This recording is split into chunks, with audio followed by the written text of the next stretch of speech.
Assalamualaikum warahmatullahi wabarakatuh. Oke, gimana kabar kalian? Semoga kita selalu diberikan kesehatan oleh Allah Subhanahu wa Ta'ala ya. Oke, masuki semester 2, kita akan membahas tentang sistem pernapasan pada manusia. Oke, sebelumnya ada yang tahu apa itu sistem pernapasan? Oke ya. Sistem pernapasan atau bernafas itu merupakan ciri-ciri dari makhluk hidup ya. Setiap makhluk hidup yang bernyawa pasti bernapas ya, tidak mungkin tidak bernapas. Oke, sistem pernapasan. Oke, mungkin sebagian dari kalian ada yang menjawab, sistem pernapasan itu proses menghirup oksigen dan mengeluarkan karbon dioksida. Oke, benar ya, tidak salah. Oke, mungkin dari kalian ada yang bisa menjawab lagi dalam hati kalian ya. Kita langsung lanjut saja bahas ke pernapasan secara umum. Pernapasan dapat diartikan sebagai proses yang dilakukan oleh organisme untuk menghasilkan energi dari hasil metabolisme. Jadi ada dua macam pernapasan ya, ada pernapasan eksternal dan pernapasan internal. Nah, yang dicontohkan tadi itu masuk ke pernapasan eksternal, yaitu proses pengambilan oksigen atau O2 dan mengeluarkan CO2 atau karbon dioksida antara organisme dan lingkungannya. Nah, tapi ada juga pernapasan internal ya. Nah, pernapasan internal ini disebut juga dengan pernapasan seluler karena terjadi di dalam sel. Oke, mungkin kalian di semester 1 sudah belajar tentang sel ya, organ-organel sel. Oke, mungkin ada yang tahu dari kalian apa itu fungsi dari mitokondria? Pasti kalian tahu ya. Kalian pasti tahu. Oke, fungsi mitokondria yaitu untuk menghasilkan energi berupa ATP atau adenosin trifosfat. Oke ya, jadi pernapasan internal ini nanti ada 3 tahapan di dalam sel ini ya. Yang pertama adalah tahapan glikolisis dan oksidasi virupat. Yang kedua ada tahapan siklus Krebs. Yang ketiga ada tahapan transport elektron. Nanti di kelas 12 kalian akan belajar bab metabolisme nanti yang membahas ini ya. Oke, selanjutnya kita ke alat pernapasan manusia. Mungkin kalian sudah tahu ya alat pernapasan manusia apa saja ya. Kita mulai dari hidung, bukan mulut ya. Kalau ada yang bernapas dari mulut berarti salah ya. Oke, dari rongga hidung. Fungsi rongga hidung selain sebagai indera penciuman, nah fungsi yang lainnya juga yaitu menyaring partikel. Nah, di rongga hidung itu suka ada rambut-rambut hidung ya. Nah, rambut hidung ini fungsinya untuk menyaring partikel. Akan menyaring-nyaring debu ya, agar tidak langsung masuk ke sistem pernafasan kalian. Terus melembabkan dan menghangatkan udara yang masuk. Nah, selanjutnya yang kedua ada laring. Nah, di laring ini merupakan saluran udara yang terletak di bagian depan laring hingga bagian bawah trakea.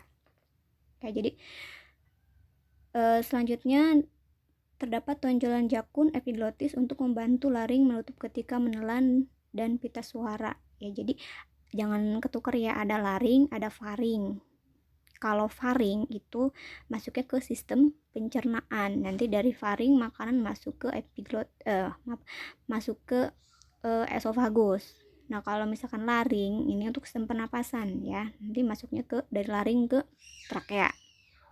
Kayak gitu. Nah, kalau misalkan untuk laki-laki ya yang kelihatan mungkin ya tonjolan jakunnya itu adalah bagian dari laringnya ya. Nanti di laring juga ada bagian epiglotisnya, dia akan menutup dan membuka ya ketika kalian makan maupun ketika kalian nanti bersuara ya. Jadi makanya kalau misalkan kalian sedang makan jangan sambil ngobrol, nanti bisa-bisa itu tersedak ya.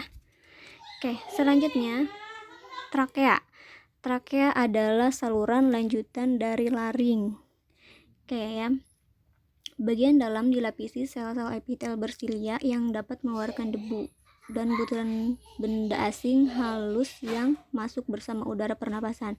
Oke, jadi trakea itu mungkin kalau misalkan kalian pegang tenggorokan kalian ada cincin-cincin tulang rawan ya di bagian tenggorokan kalian. Nah, itu adalah trakea. Trakea ini di bagian dalamnya itu dilapisi oleh sel-sel epitel bersilia ya untuk mengeluarkan debu dan kotoran. Oke, selanjutnya dari trakea kita masuk ke bronkus.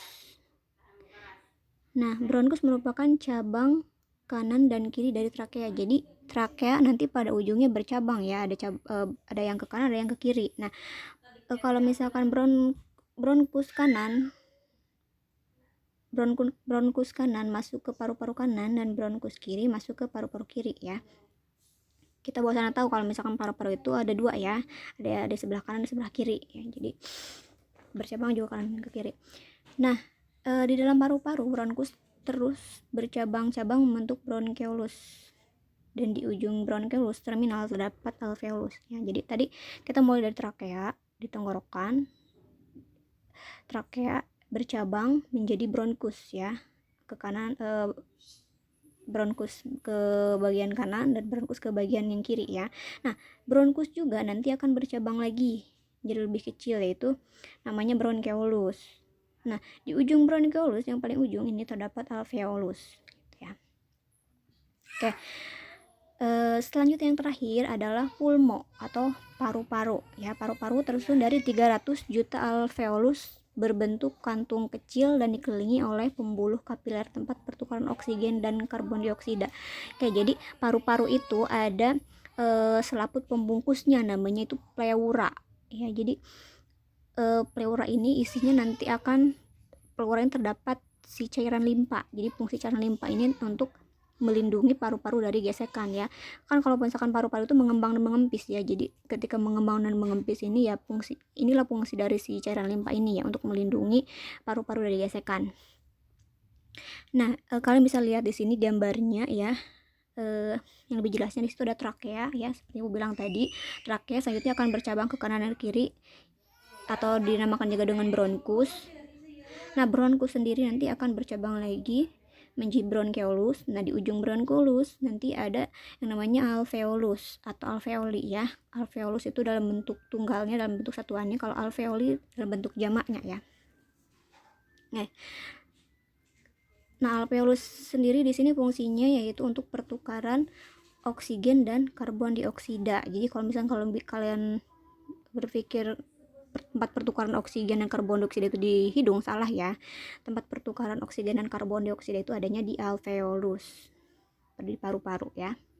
Selanjutnya ke mekanisme pernafasan. Nah, mekanisme pernafasan ada inspirasi sama ekspirasi. Nah, kita bahas inspirasi dulu ya.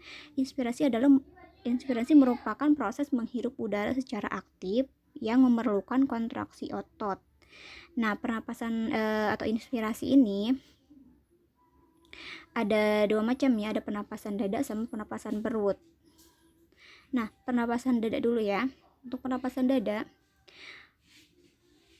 mekanismenya itu otot antar tulang rusuk berkontraksi, tulang rusuk terangkat, paru-paru mengembang, tekanan udara dalam paru-paru menjadi lebih kecil dibandingkan tekanan udara luar. Kemudian udara luar masuk ke paru-paru. Oke ya. Terus selanjutnya untuk fase inspirasi pernapasan perut. Sekat rongga dada diafragma berkontraksi. Diafragma itu sekat antara dada dan perut ya. Terus posisi dari melengkung menjadi mendatar. Paru-paru mengembang. Tekanan udara dalam paru-paru lebih kecil dibandingkan tekanan udara luar. Kemudian udara masuk. Oke, selanjutnya ada ekspirasi. Merupakan proses mengembuskan udara secara pasif, tidak memerlukan kontraksinya. Bedanya antara inspirasi dengan ekspirasi, kalau tadi inspirasi itu proses menarik, proses menghirup udara secara aktif dan memerlukan kontraksi otot, sedangkan ekspirasi tidak membutuhkan kontraksi otot ya. Oke, bisa kalian baca sendiri ya untuk fase-fasenya ya. Nanti kita langsung bahas ke gambar saja. Nah, bisa kalian lihat gambarnya di sini ya, untuk yang lebih jelasnya. Di sini ada mekanisme inspirasi sama ekspirasi pernapasan dada dan perut. Nah, untuk mekanisme inspirasi, kalian lihat di situ ketika kalian bernapas menghirup udara, yang terjadi tulang rusuk ini berkontraksi sehingga rongga dada mengembang. Kalian bisa lihat di situ panahnya ya, dia terangkat. Nah, kemudian si paru-paru juga mengembang. Kalian bisa lihat, bandingkan ya, untuk inspirasi ketika udara masuk atau bernafas, si dadanya itu mengembang ya, atau si paru-parunya mengembang. Dan kemudian untuk yang pernapasan perutnya, bisa kalian lihat sendiri ya. Di situ dia pragmanya agak mendatar ya. Nah, bandingkan dengan mekanisme ekspirasi. Nah, mekanisme ekspirasi, ketika udara keluar, otot tulang rusuk relaksasi sehingga rongga dada mengempis. Kalian lihat di situ otot antar tulang rusuknya itu berelaksasi. Lihat panahnya ke bawah ya. Terus si paru-parunya juga dia mengempis, mengecil. Kalian bisa bandingkan ya gambarnya ya.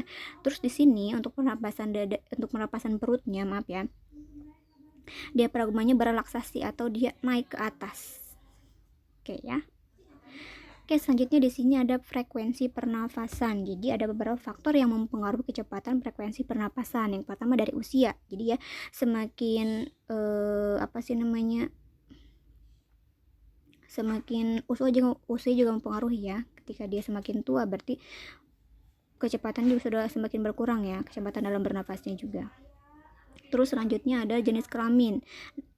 Jenis kelamin juga sangat mempengaruhi ya, antara laki-laki dan perempuan. Laki-laki lebih frekuensi pernapasannya lebih cepat ya dibandingkan dengan perempuan. Selanjutnya suhu tubuh juga sama ya. Ketika suhu tubuh kalian tinggi, maka frekuensi pernapasan juga akan semakin cepat. Misalkan ketika tubuh kalian sedang mengalami demam ya. Terus selanjutnya posisi tubuh juga sama yang mempengaruhi. Ketika kalian berdiri dan duduk, itu akan lebih cepat frekuensi pernapasannya ketika kalian berdiri. Terus selanjutnya aktivitas ya. Nah, ketika misalkan kalian berlari dan berjalan biasa, itu tentu akan lebih cepat frekuensi pernapasannya ketika kalian berlari dibandingkan dengan berjalan. Oke, selanjutnya adalah volume dan kapasitas paru-paru. Di sini ada volume tidal. Nah, volume tidal merupakan udara yang masuk dan keluar paru-paru pada saat pernapasan biasa.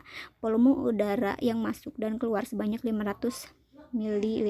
Jadi volume tidal itu ya pernapasan biasa ya, pernapasan normal ya.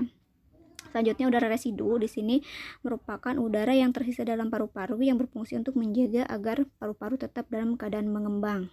Besarnya udara residu adalah 1200 ml. Jadi udara residu itu adalah udara sisa ya. Fungsinya untuk menjaga agar paru-paru tetap dalam keadaan mengembang. Yang selanjutnya adalah kapasitas vital. Merupakan kemampuan paru-paru mengeluarkan udara secara maksimal setelah melakukan inspirasi secara maksimal. Oke, selanjutnya ada transport dan pertukaran gas, pertukaran oksigen dan karbon dioksida ya. Pertukaran oksigen dan karbon dioksida dalam kapiler secara difusi. Pada alveolus, molekul gas bergerak melalui membran respirasi dari tekanan parsial tinggi ke area yang bertekanan parsial lebih rendah. Nah, di sini ada transport oksigen ya. Oksigen diikat oleh hemoglobin, terdiri atas 4 gugus heme yang dapat berikatan dengan O2 yang membentuk oksihemoglobin. Oke, jadi balik lagi ke bab sistem peredaran darah ya. Fungsi hemoglobin untuk apa? Ada yang tahu fungsi hemoglobin? Ya, fungsi hemoglobin itu untuk mengikat oksigen. Nah, ketika hemoglobin mengikat oksigen, maka akan terbentuk ikatan yaitu namanya oksihemoglobin atau HbO2 ya. Terus selanjutnya ada transport karbon dioksida. Jadi karbon dioksida diangkut oleh darah dengan 3 cara. Yang pertama, CO2 larut dalam plasma darah. Yang kedua, CO2 terikat oleh hemoglobin. Jadi hemoglobin tidak hanya mengikat oksigen ya, tapi dia juga mengikat karbon dioksida. Terus selanjutnya CO2 terbentuk bikarbonat atau HCO3. Selanjutnya ada sistem pernapasan pada hewan. Ya, mungkin kalian beberapa sudah tahu ya. Ada insekta atau serangga bernapas dengan menggunakan tabung udara yang disebut trakea. Pisces bernapas dengan insang ya tentunya ya. Ada juga yang bernapas dengan paru-paru. Amfibi bernapas dengan paru-paru, kulit, dan insang ya, karena amfibi ini mengalami proses metamorfosis ya, makanya banyak ya pernapasannya ya. Ketika dia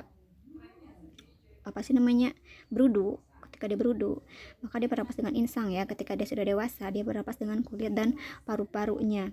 Terus selanjutnya ada reptilia, bernapas dengan mulut, faring, paru-paru, dan kulit. aves bernapas dengan paru-paru. Oke, mungkin sampai sini saja pembahasan kita kali ini. Kalau misalkan ada yang tidak mengerti, ada tidak paham, silakan ditanyakan secara langsung ya. Maaf untuk mungkin agak sedikit berisik ya. Kurang lebihnya mohon maaf. Assalamualaikum warahmatullahi wabarakatuh.